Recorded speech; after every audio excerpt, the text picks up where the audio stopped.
이번 문제는 수학적 기납법 문제입니다.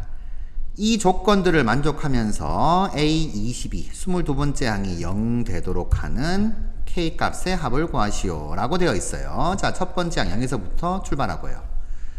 그러면 이 규칙을 가만히 보게 되면 우리가 이제 수열을 나열하면서 규칙을 찾게 됩니다. 자, 첫 번째 항은 0인데 그럼 두 번째 항은 0보다 작거나 같다 위에 걸 따라가게 되니까 첫 번째 항 0에다가 K 플러스 1분의 1을 더하는 거죠.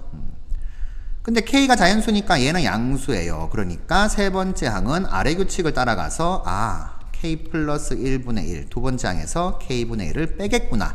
이렇게 이제 파악하실 수 있습니다. 자, 여기까지는 괜찮은데 그러면 K가 K 플러스 1보다 작으니까 역수치하면 당연히 뒤쪽이 크겠죠. 얘가 0보다 작게 되니까 네 번째 항은 또 위의 규칙을 따라가 가지고 K 플러스 1분의 1을 한 번 더 더하겠구나. 이렇게 됩니다. 자, 헌데 이걸 이제 통분을 해가지고 0보다 큰지 작은지를 좀 파악하려고 해봤더니 K가 1 되면 0 되고 그 위에 따라가야 되죠. 근데 K가 1보다 크게 되면은 자, 요쪽을 따라가게 되죠.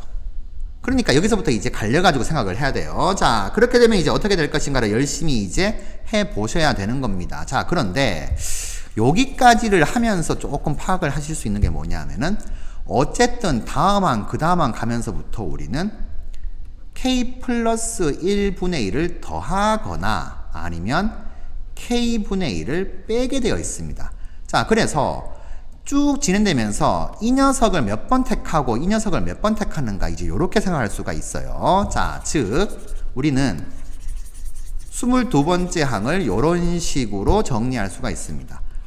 첫 번째 항부터 시작하는데 22번째 항은 자, 21번의 택함이 발생해요. 위에 걸 택하냐 아래 걸 택하냐. 즉 K 플러스 1분의 1을 몇 번 더하고 K분의 1은 몇 번 뺄 것인가를 택하면 됩니다. 그걸 이렇게 표현해보죠. K 플러스 1분의 1을 n번 택하고 K분의 1 빼는 것을 n번 택하면 된다. 이게 22번째 항. 그럼 n 플러스 n은 당연히 21 이렇게 되겠죠. 자, 이런 식으로 해석하실 수가 있습니다. 자, mn 값은 자연수겠죠. 아까 보셨듯이 한 번씩은 택해졌어요. 자, 그런데 이게 이제 우리가 0 되는 값을 찾는 거니까 결국에는 K 플러스 1분의 n과 K분의 n이 같아지게 되는 순간에 mn 자연수해를 가지는 K값 찾기. 이런 식으로 생각하시면 되겠습니다. 헌데 그러면 1,20부터 해가지고 20,1까지 전부 다 해봐야 되냐라는 의문이 들 수가 있죠. 자, 근데 이걸 이렇게 상상해보죠. 자, 가운데쯤인 이제 10, 11까지. 여기까지 한번 볼까요? K 플러스 1분의 1이 K분의 1보다 작습니다. 그렇죠. 그러면 자, 똑같이 10번 더 있다 생각해봐요. 얘를 10번 택하고 얘를 10번 택했어요. 그럼 부등호 방향 그대로죠? 그러면 같아질 수가 없습니다. 근데 이쪽이 더 큰데 얘를 한 번 더 택하게 되면은 당연히 이쪽이 더 크겠죠.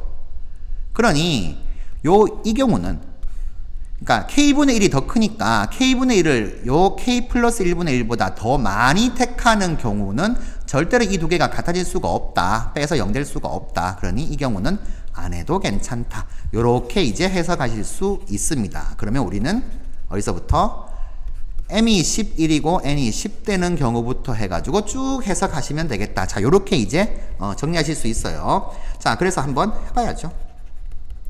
첫 번째, m이 11이고 n이 10 되는 경우, 즉 k 플러스 1분의 11과 k분의 10이 같아지게 되는 k값 찾기. 자연수 나오면 됩니다. k10인 거 금방 보이시죠?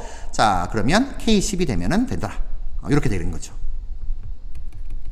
되셨고, 그 다음 m이 12고 n이 9가 되는 경우 k 플러스 1분의 12와 k분의 9가 같아지게 되는 경우 약분하면은 4, 3이니까 k 플러스 1분의 4와 k분의 3이 같아지게 되는 k값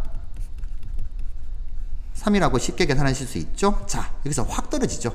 그러니까 몇 개 안 해보면 되겠구나. 이런 식으로 생각하시면 되겠습니다.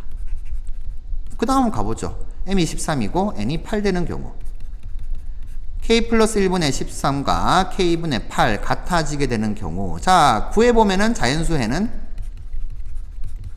나오지가 않습니다. 5k가 8 되니까 k가 자연수가 안 나오죠. 그러니까 이 경우는 안 되더라. 그럼 어디까지 가야 될까? 꾸준하게 한번 가보시면 되겠죠? 14, 7 요렇게 되는 경우 k 플러스 1분의 14와 k분의 7이 같아지게 되는 경우는 2, 1 이렇게 차이 나죠? 따라서 k 값은 얼마? 1이면 되더라. 더 이상 할 필요가 없다는 뜻입니다. 물론 k가 음수가 나오겠죠 이때. 더해보면 그러니 우리는 13, 1 세 개가 k 값이 되겠고 다 더하게 되면은 14 정답 2번이 되겠습니다. 자, 요런 식으로 파악하시면 되겠는데 그러면 이제 이게 뭘 의미하는가를 한 번만 좀 따져보도록 하죠. 자, k가 1 되는 경우는 이제 무슨 말이냐 하면은 이렇게 보시면 돼요. 첫 번째 항이 0인데 그럼 k가 1이면은 얘가 2분의 1이고 얘는 1 빼는 거죠. 두 번째 항은 0에다가 2분의 1 더하니까 2분의 1. 그럼 세 번째 항은 0보다 크니까 1을 빼니까 마이너스 2분의 1. 그러면 네 번째 항은 다시 음수니까 2분의 1 더해가지고 0. 이렇게 됩니다. 그러니 항이 진행되면서부터 어떻게 돼요? 다시 0 나왔으니까 또다시 2분의 1 더하고 그 다음 1 빼고 다시 2분의 1 더해서 일곱 번째 항이 0 된다. 이런 식으로 쭉 가게 되니까 어떻게 돼요? 1, 4, 7, 10 이런 식으로 쭉 가니까 공차가 3인 등차 수열. 그러면 22는 어떻게 돼요? 3으로 하는 나머지가 1 되니까 쭉 가다 보면은 A22도 0 되겠구나. 이런 의미가 되는 거죠. 자, 이런 식으로 K 값이 나온 그것의 의미를 좀 파악하시면 되겠습니다. 자, 마찬가지예요. K가 3인 경우도 마찬가지로 분명 주기가 있을 겁니다. K가 10인 경우도 마찬가지가 되겠죠. 자, 이런 식으로 이제 K 값들 나왔을 때 의미를 파악하시면 되겠습니다.